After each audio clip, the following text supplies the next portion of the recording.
Oh, pasok. Kahit na umuulan, magandang araw pa rin ito dahil nabuksan na natin itong napakaganda na tulay. I think this will serve as a model for many of the other bridge projects that we will be seeing around the country. Ang nakakatuwa dahil napakalaking bagay ang paglagay ng ganitong klaseng tulay dahil, as all of you here are well aware, it cuts the travel time. Imbis na Pansinin natin to. Wait lang. Tama ba? Anyways, yan ha. Sige, tuloy. ikot na napakalayo para tumawid ay nandito na yung ating Kamanyugan Bridge. And I am sure na ang tulay na ito, magbabago ang ekonomiya sa magkapila ng tulay na ito. This will give many opportunities for new jobs, for new businesses, and I'm sure that you will feel the effects, the economic effects in a very, very short time. So congratulations everyone, and what a wonderful day. We are opening the Kamanyugan Bridge. Kamanyugan Bridge. Yan ha. Kahit na umuulan, Yan yung good news natin, syempre. No, napakagandang balita niya. No, alam nyo kasi yung 'di ba yung mga proyekto no ng mga infrastructure. Yan isa yung mga susi no sa pagbuhat ng ating ekonomiya. No, yung tulay na yan hindi lang yan para sa pagtawid no ng logistics ng mga tao, kundi syempre yung mga goods.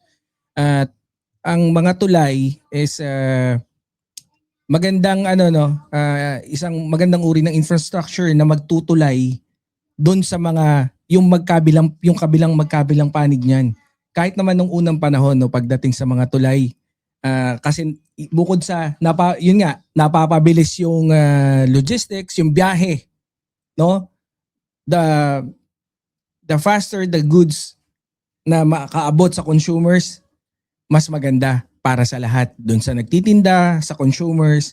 So, yung ibig lang sabihin niyan, panalo tayong lahat diyan, 'di ba, Mama Labs? Kamanyugan Bridge. 'di ba? No, kahit anong iwas natin para ikumpara sana, wag na sana tayong magkumpara sa dating administrasyon, pero 'di ba? In 6 years time, ang project nila 112 na proyekto. Ang kanilang tinatarget na build. Yung 112, siyam lang ang nagawa. In-exaggerate na lang na. Gusto pa nila ituloy daw sana. Bakit daw hindi tinutuloy ni PBBM yung mga magagandang ginagawa? Wala naman pala eh. Pag maganda, itutuloy ni PBBM. Walang maganda. Kaya walang tinutuloy. Kaya huwag kayong masyadong dyan. Relax lang kayo. So ayan, yan yung ating good news syempre. At syempre ang iba pa mga good news is si PBBM nandito sa nasa Dubai. Nag-meeting kami kanina eh. No? Syempre, bawal sabihin kung ano mga pinag-meetingan namin. Sabi, Banat Boy, balita ko. Ikaw pinakasiga dito sa Dubai. Sabi ko, hindi naman po gano, sir. Dumating si FL Liza, no? So actually merong sa 12, I think it's on the 12, no, kung saan pa sa Abu Dhabi si PBBM. Yan. So, punta na tayo doon sa ating mga talagang totoong topic. Hindi, totoong topic. Totoong topic naman yun. Totoong topic naman yung unang yun. Ang lang is, syempre good news. No? Para at least meron tayong good news. Ayan. So, simulan na natin yung ating mga pangunahing tatalakayin. At syempre, nakita ko si Manang Purple Butterfly, si Mama Love, si Boss Joel na si Reza Force, no? At saka doon sa mga bago pandating na hindi ko napansin, hindi ko nakita. Si Boss San Kapunta to the Moon. Si Ma'am Susan. Yan. Yan.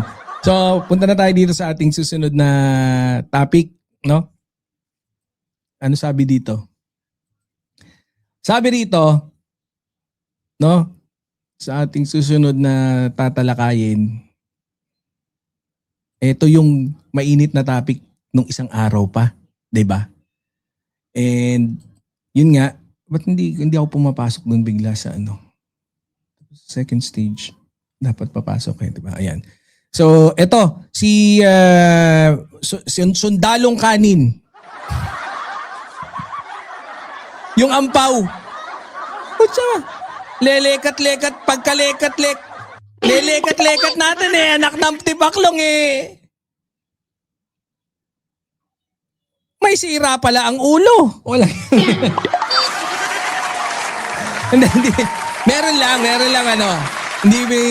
hindi natin mako-confirm pero meron nagsiwalat kapwa sundala niya yung puso ni Bok, 'di ba? Yung Facebook page na kung saan sinabi nga doon na isa ring we are ang tawag dito assuming na si puso ni Bok ay isang sundalo rin kasi the way he talks parang he's pertaining to himself or his na isang sundalo. So ganun yung natin. Anyways, punta na tayo rito. Sinibak ni Army Colonel nakipag-ugnayan na. Ayan. So hindi nagtago.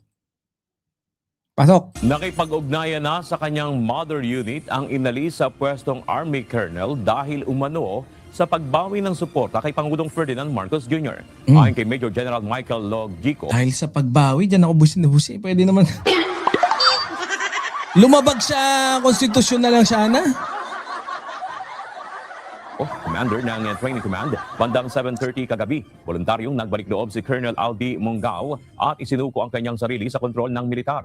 Nagkaroon ng mahabang pag-uusap ang dalawa at nangakong nakikipagtulungan si Colonel Magno sa kasalukuyang isinasagawang investigasyon. Isinagawa na Si Magno? Bakit Magno?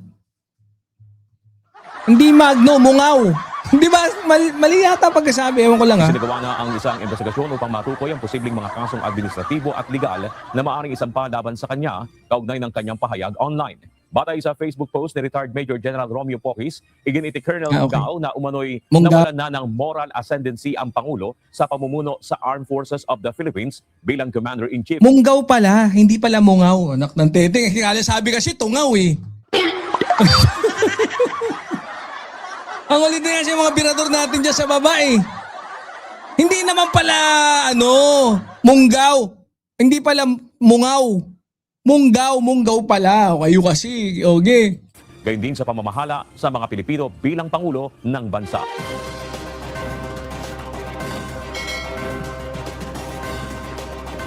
Tay sa Facebook post ni retired Major General Romeo Pocis, iginiti Colonel Mongao na umano'y nawalan na ng moral ascendancy ang Pangulo sa pamumuno sa